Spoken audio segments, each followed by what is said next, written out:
Ako nga po pala si Alvin Bulaer, ang DTF operator ng Honda 30 cm dito sa branch ng RT Ermita. Nagamit ko to ng 6 na araw at nakapag-run ako ng total of 51 meters. Ito naman po ang kanyang head. Pinalitan nito noong March 18. Ito naman po ang kanyang capping. Nasa good condition pa. Head clean naman po natin.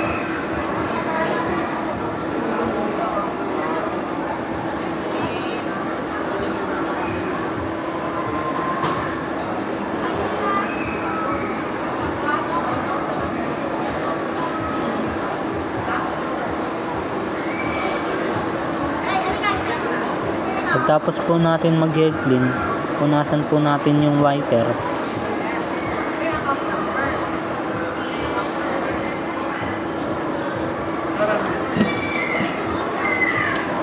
Nozzle check naman po natin.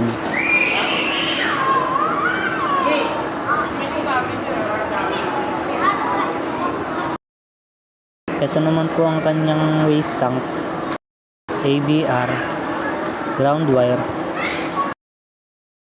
At dito naman nakalagay ang use ink, powder, solution. At dito naman nakalagay ang unused powder, ink, solution, at film. Ito naman po ang ink system namin, nasa tamang level lang.